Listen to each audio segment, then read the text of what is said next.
السلام عليكم ورحمة الله وبركاته. في لحظة ينتظرها ملايين المسلمين حول العالم، لحظة تبكي القلوب قبل العيون وتحيي في النفوس شوقا إلى بيت الله الحرام. نحن الآن أمام مشهد عظيم، إنه بدء مراسم تغيير كسوة الكعبة المشرفة لعام 1447 هجريا وعام 2025 ميلاديا. في فجر هذا اليوم من شهر الله المحرم، ومع أول لحظات العام الهجري الجديد، يشهد المسجد الحرام واحدة من أعظم الشعائر التي تتكرر كل عام، مراسم تغيير كسوة الكعبة المشرفة.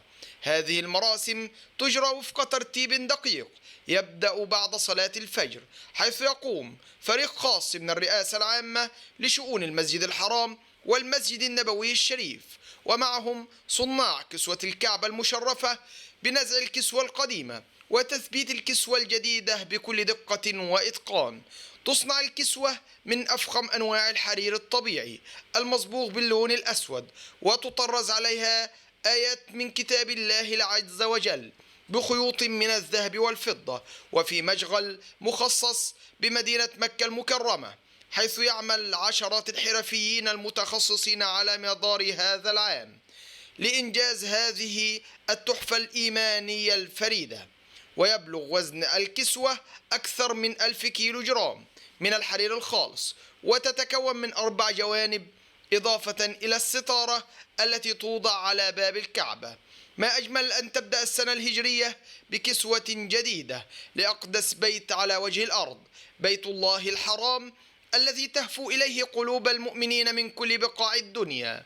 إنه تذكير رمزي بالتجدد، تجدد الإيمان وتجدد النية وتجدد العهد مع الله.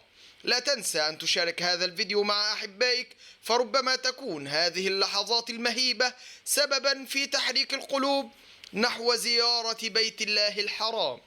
اللهم ارزقنا حج بيتك الحرام وزيارة قبر نبيك المصطفى عليه الصلاة والسلام.